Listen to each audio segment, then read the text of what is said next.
நான் கிட்டத்தட்ட 3 மாத காலமாக சொல்லிக் கொண்டிருக்கிறேன். ஜனவரி வரை பொறுங்கள், பொங்கல் முடியட்டும் சொல்லிட்டு இருக்கேன்னா, அந்த 3 மாசம் முன்னாடி சொல்லும்போது என்டிஏ என்பது அவிழ்ந்த நெல்லிக்காய் மூட்டை போல இருந்ததா? என்டிஏல யார் இருந்தா? என்னென்ன கட்சி இருந்துச்சு அப்போ? பிஜேபி இருந்துச்சு, அப்புறம் வந்து அதிமுக இருந்துச்சு. வேற வேற தெரிஞ்சு யாரும் இல்லை, யாருமே இல்லை இல்லையா?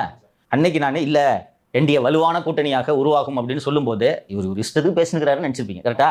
தம்பி, நான் பலமுறை சொல்லியிருக்கிறேன், மற்ற எல்லா கட்சிகளும் அந்த எலெக்ஷனுக்கு 6 மாதம் முன்னாடி தான் தேர்தலை பற்றி சிந்திப்பார்கள். பிஜேபிக்கு தேர்தலை தவிர வேறு சிந்தனையே இல்லை. இந்த நலத்திட்டம், நாட்டுக்கு நல்லதெல்லாம் சொல்கிறாங்கல்ல, இது எல்லாமே தேர்தலில் வெற்றி பெறுவதற்காக. புரியுதா? இன்றைக்கி பிஜேபி மட்டும் இல்லை, எந்த கட்சிக்கும் மக்கள் உண்மையிலேயே நல்லா இருக்கணுன்ற எண்ணம் இருக்கா? காமராஜர் போன்ற அரசியல்வாதிகள் யாராவது இன்றைக்கி இருக்காங்களா? வேறு சில தலைவர்களையும் சொல்லலாம். காமராஜர் ஒரு எளிய உதாரணத்துக்காக சொன்னேன். ஐயோ, என்ன இந்த பிள்ளைங்க இப்படி இருக்குது, ஏன் ஸ்கூலுக்கு போக மாட்டேங்குது, ஏமா போல அப்படின்னு. இல்லை, வேலைக்கு போனால் கூலி கிடைக்கும், உதவியாக இருக்கும் அப்படின்னு சொன்ன உடனே, ஓஹோ, அப்போது சாப்பாடு பிரச்சனைக்காக தான் இந்த பிள்ளைங்களை ஸ்கூலுக்கு அனுப்பாமல் வேலைக்கு அனுப்புகிறாங்க. ஸ்கூலில் சோறு போடுறேன்னு சொன்னால் பிள்ளைங்க ஒரு வேலை சாப்பிடுன்றதுக்காவது ஸ்கூலுக்கு அனுப்புவாங்க அப்படின்னு நினைத்து கொண்டு வந்தது தான் அந்த திட்டம். அது மாதிரிலாம் சிந்திக்கிறதுக்கு இன்றைக்கி தலைவர்கள் இல்லை. அதான்